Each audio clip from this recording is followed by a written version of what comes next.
Chapter 8. A Talk at Home. On Sunday morning, Mr. and Mrs. Arable and Fern were sitting at breakfast in the kitchen.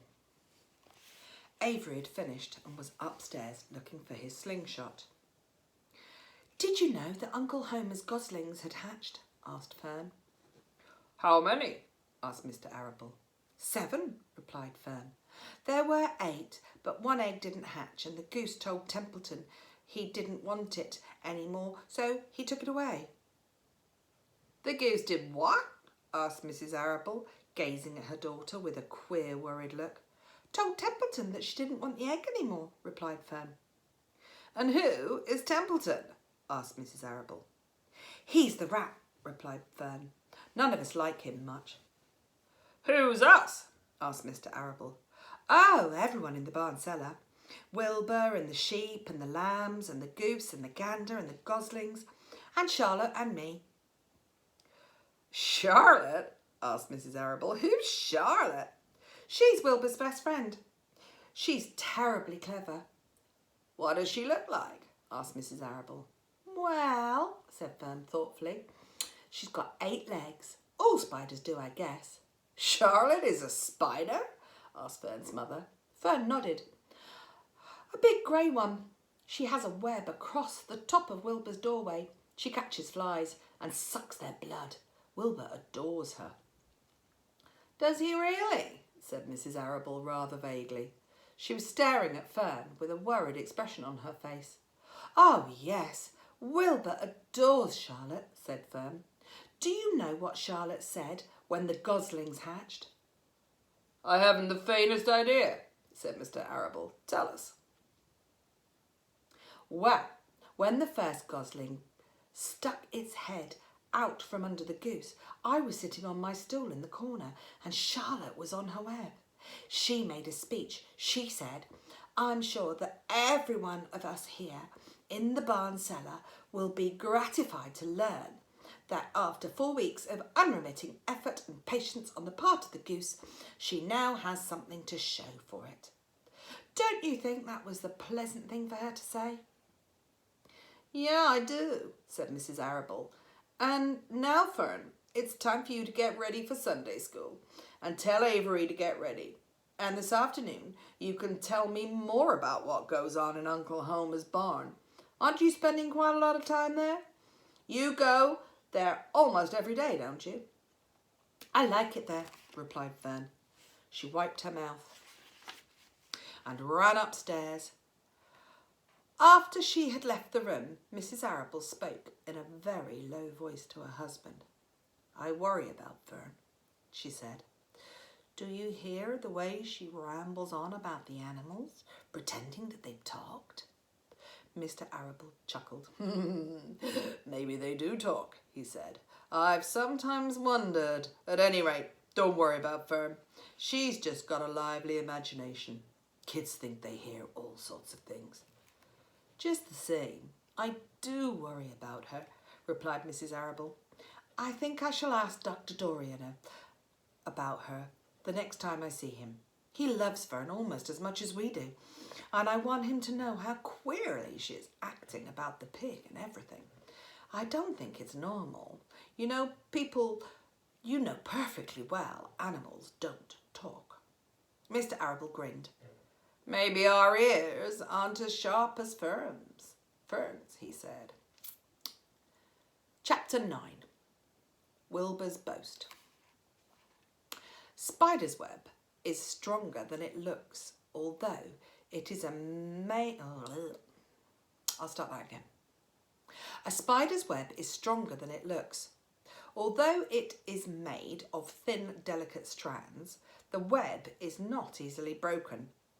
However, a web gets torn every day by insects that kick around in it, and a spider must rebuild it when it gets full of holes. Charlotte liked to do her weaving during the late afternoon, and Fern liked to sit nearby and watch. One afternoon, she heard a most interesting conversation and witnessed a strange event.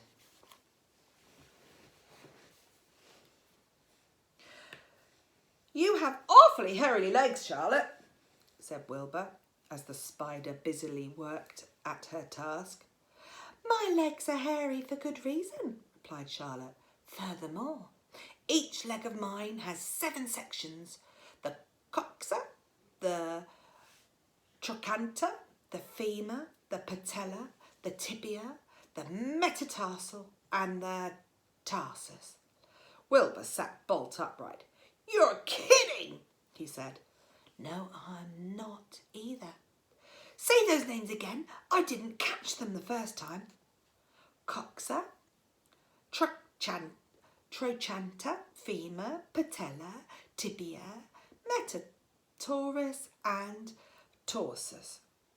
Goodness, said Wilbur, looking down at his own chubby legs. I don't think my legs have got 7 sections. Well, said Charlotte, you and I lead different lives. You don't have to spin a web that makes real leg works. I could spin a web if I tried, Wilbur boasted. I've just never tried. Let's see you do it then, said Charlotte. Fern chuckled softly and her eyes grew wide with love for the pig. Okay, replied Wilbur. You coach me and I'll spin one. It must be lots of fun to spin a web. How do I start? Take a deep breath, said Charlotte. Wilbur breathed deeply. Now, climb to the highest place you can get to. Like this. Charlotte raced up to the top of the doorway. Wilbur scrambled to the top of the manure pile. Very good, said Charlotte. Now, make an attachment with your spinnerets. Hurl yourself into space and let out a drag line as you go down. Wilbur hesitated a moment, then jumped out into the air. He glanced hastily behind to see if there was a piece of rope that was following him to check his fall, but nothing seemed to be happening in his rear, and the next thing he knew, he landed with a thump. Oomph, he grunted. Charlotte laughed so hard, her web began to sway. What did I do wrong? Asked the pig when he recovered from his bump. Nothing, said Charlotte. It was a nice try. I think I'll try again, said Wilbur cheerfully. I believe what I need is a little piece of string to hold me on. The pig walked out to his yard. You there, Templeton, he called. The rat poked his head out from under his trough. Got a piece of string I could borrow? Asked Wilbur. I need to spin a web. Yes, indeed, replied Templeton, who saved string. No trouble at all, anything to oblige. He crept down into his hole, pushed the goose egg out of the way and returned with an old piece of dirty white string. Wilbur examined it. That's just the thing, he said. Tie one end to my tail, will you please, Templeton? Wilbur crouched low with his thin, curly tail towards the rat. Templeton seized the string, passed it round the end of the pig's tail and tied 2 half hitches. Charlotte watched in delight. Like Fern, she was truly fond of Wilbur, whose smelly pen and stale food attracted the flies that she needed. And she was proud to see that he was not a quitter and was willing to try again to spin a web. While the rat and the spider and the little girl watched, Wilbur climbed again to the top of the manure pile, full of energy and hope. Everybody watch, he shouted. And summoning all his strength, he threw himself into the air head first. The string tailed behind him, but as he'd neglected to fasten the other end to anything, it really didn't help or do any good. Wilbur landed with a thud, crushed and hurt. Tears came to his eyes. Templeton grinned. Charlotte just sat quietly. After a while, she spoke. You can't spin a web, Wilbur. And I advise you to put the idea out of your mind. You lack 2 things needed for spinning of webs. What are they? Asked Wilbur sadly. You lack a set of spinnerets and you lack know-how. But cheer up, you don't need a web. Zuckerman supplies you with 3 big meals a day. Why should you need to trap your own food? Wilbur sighed. You're ever so much cleverer and brighter than I am, Charlotte. I guess I just tried to show off. Serves me right. Templeton untied the string and took it back to his home. Charlotte returned to her weaving. You needn't feel too badly, Wilbur, she said. Not many creatures can spin webs. Even men aren't good at it as spiders, although they think they are. They think they're pretty good, and they'll try anything. Did you ever hear of the Queensborough Bridge? Wilbur shook his head. Is it a web? Sort of, replied Charlotte. But do you know how long it took men to build it? 8 whole years. My goodness, I would have starved to death waiting that long. I can make a web in a single evening. What do people catch in the Queensborough Bridge, Bugs? Bridge? What do people catch in the Queensborough Bridge? Bugs? Asked Wilbur. No, said Charlotte, they don't catch anything. They just keep trotting back and forth across the bridge, thinking there is something better on the other side. If they'd hung head down at the top of the thing and waited quietly, maybe something good would come along. But no, with men, it's rush, rush, rush, rush, every minute. I'm glad I'm a sedentary spider. What does sedentary mean? Asked Wilbur. Means I sit still a good part of the time and don't go wandering all over creation. I know a good thing when I see it, and my web is a good thing. I stay put and wait for what comes. Gives me a chance to think. Well, I'm sort of sedentary myself, I guess, said Wilbur. I have to hang around here whether I want to or not. You know where I really like to be this evening? Where? In a forest looking for beech nuts and truffles and delectable roots, pushing leaves aside with my wondrously strong nose, searching and sniffing along the ground, smelling, smelling, smelling. You smell just the way you are, remarked a lamb who had just walked in. I can smell you from here. You're the smelliest creature in this place. Wilbur hung his head. His eyes grew wet with tears. Charlotte noticed his embarrassment and she spoke sharply to the lamb. Let Wilbur alone, she said. He has a perfect right to smell, considering his surroundings.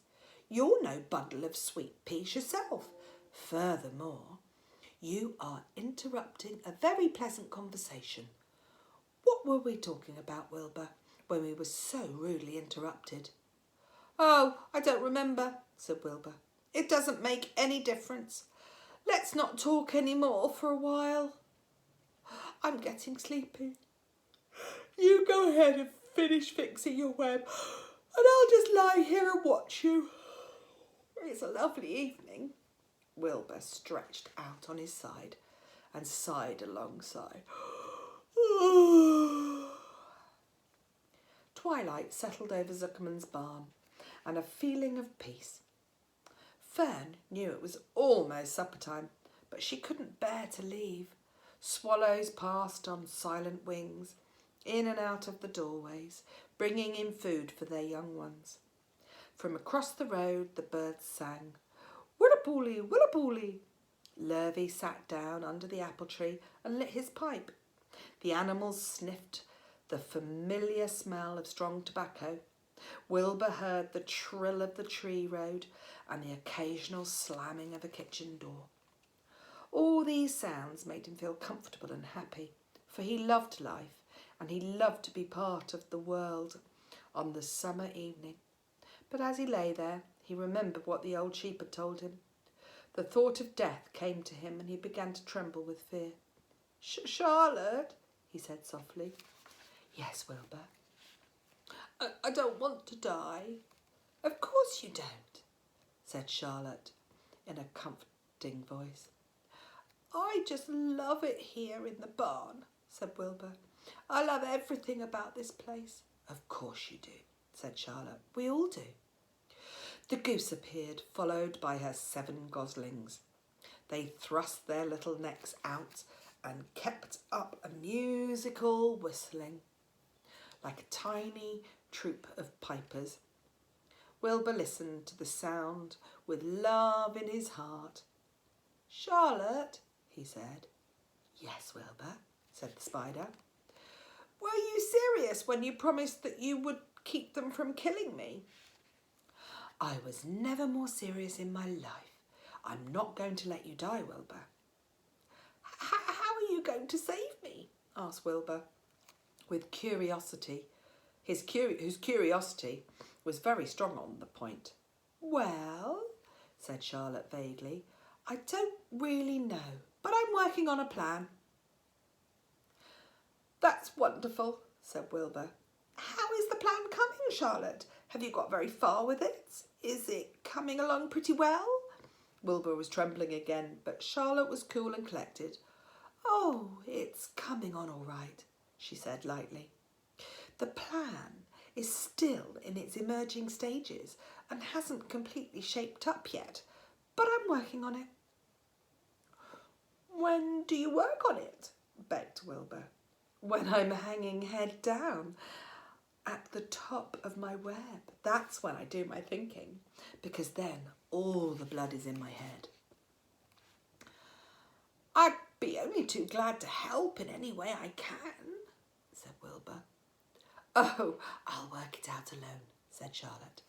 I think better if I think alone. All right, said Wilbur, but don't fail to let me know if there's anything that I can do to help, no matter how slight. Well, replied Charlotte, you must try and build yourself up. I want you to get plenty of sleep and stop worrying. Never hurry, never worry. Chew your food thoroughly and eat every bit of it, except you must leave just enough for Templeton. Gain weight and stay well. That's the way you can help. Keep fit and don't lose your nerve. Do you think you understand? Yes, I understand, said Wilbur. Go along to bed then, said Charlotte. Sleep is important. Wilbur trotted over to the darkest corner of his pen and threw himself down. He closed his eyes. In another minute he spoke. Charlotte, he said. Yes, Wilbur. May I go out to my trough and see if there's anything left in my supper? I think I just need a tiny bit of mashed potato. Very well, said Charlotte, but I want you in bed again without delay. Wilbur started to race out of the yard. Slowly, slowly, said Charlotte. Never hurry, never worry. Wilbur checked himself and crept slowly to his trough. He found a bit of potato, chewed it carefully, swallowed it, and walked back to bed. He closed his eyes and was silent for a while. Charlotte, he said in a whisper. Yes. May I get a drink of milk? I think there are a few drops of milk left in my trough. No, the trough is dry, and I want you to go to sleep. No more talking. Close your eyes and go to sleep. Wilbur shut his eyes.